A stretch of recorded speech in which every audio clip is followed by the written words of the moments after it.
Ndasubiye kubaramutsa mwebwe mwese mudukurikirana kuri Kibonobono Media. Abo nabo ni mwebwe abanywanyi, abagenzi, inshuti n'ababanyi mwamaze kwiyandikisha kuri Kibonobono Media canke muri abanywanyi bo muri Kibonobono.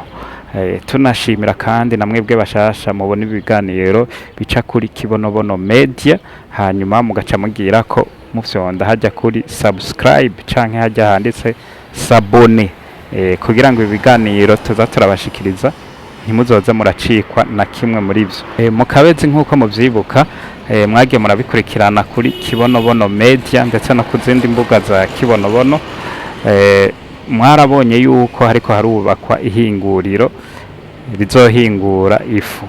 Rero uno munsi twabashikanyeho kugira ngo dushobore kubereka aho ibikorwa bigeze, namwe muvyibonere ko biza vyaranatanguye. Hari igihe rero umuntu avyumva canke habona aho vyanditse ntavyizere, ariko uno munsi twabashikanyeho live no kuvuga amaso mu yandi muvyibonera. Twashoboye rero kuganira n'ubujejwe ibikorwa aha mu Kabezi, twagomba tubasabe mu mwumvirize. Sanzwe nitwa Nduwimana Alexis, nkaba sanzwe nkurikirana ibikorwa bibera mwa kino kibanza ngaha mu Kabezi, aha dusanzwe duhingurira ifu. Yego, mwashobora kutubwira muri make ibikorwa mukorera ngaha hantu? Ibikorwa dukorera ngaha hantu duhingura ifu musanzwe muzi yitwa isembe canke kawunga. Yego. Niryo dusanzwe dukorera ngaha. Twari twumvise yuko mushobora guhingura ubwoko bwinshi bw'ifu. Yego, dusanzwe dufise mu migambi yuko tuzohingura ubwoko bwinshi bw'ifu. Gusa rero mu mwanya turiko duhingura ifu gisembe ariryo kawunga. Irindi ifu twifuza guhingura n'amamashini twara yestaye azohingura iryo rindi. Ni ifu rirya aye risanzwe, mugabo tuzorihingura ku buhinga budasanzwe kuko tuzobanza kuri karanga.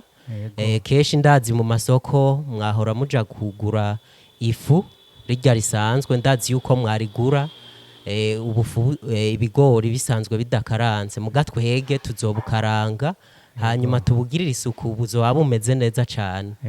Niryo rero turiteze yuko mu minsi rizoba ryabashikiriye, rizoba rifu rimeze neza cane gose. Iyo duhejeje kurisya turafise akamashini ngira murakabona. Aka niko gasanzwe gaca gafunga ubwo bugunira. Niko gasanzwe gaca kabupfunga, nitwe tubwifungira nyene. Hanyuma muradandarizaho canke baza babutora bufunze? Oya, muri izine twe turahingura, dusanzwe dufise intuze amasoko mu ntara zose ariyo bita ama metropole. No kuvuga nibo baca baza kubutora hanyuma bagaca babudandariza mu ma metropole. None muri make aha muri Kabezi barishimiye ihinguriro rimaze kuhaza? Mu Kabezi bararishimye cane. Baravuze ati ni terambere ridushwayemwo. Ati kuko nta mu Kabezi nta izine nk'iyi iye bari bwabone, ahubwo barashimiye societe cooperative yo yiyumviye kuzana izine ngaha.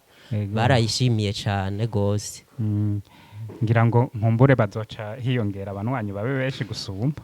Egome cane, kuko bazoba babonye icizere yuko koperative Kibonobono iriko iratera imbere cane gose. Ico gituma bazoca binjiramwo ku bwinshi, kubera bazoba babonye ko ari iterambere rizobateza imbere cane.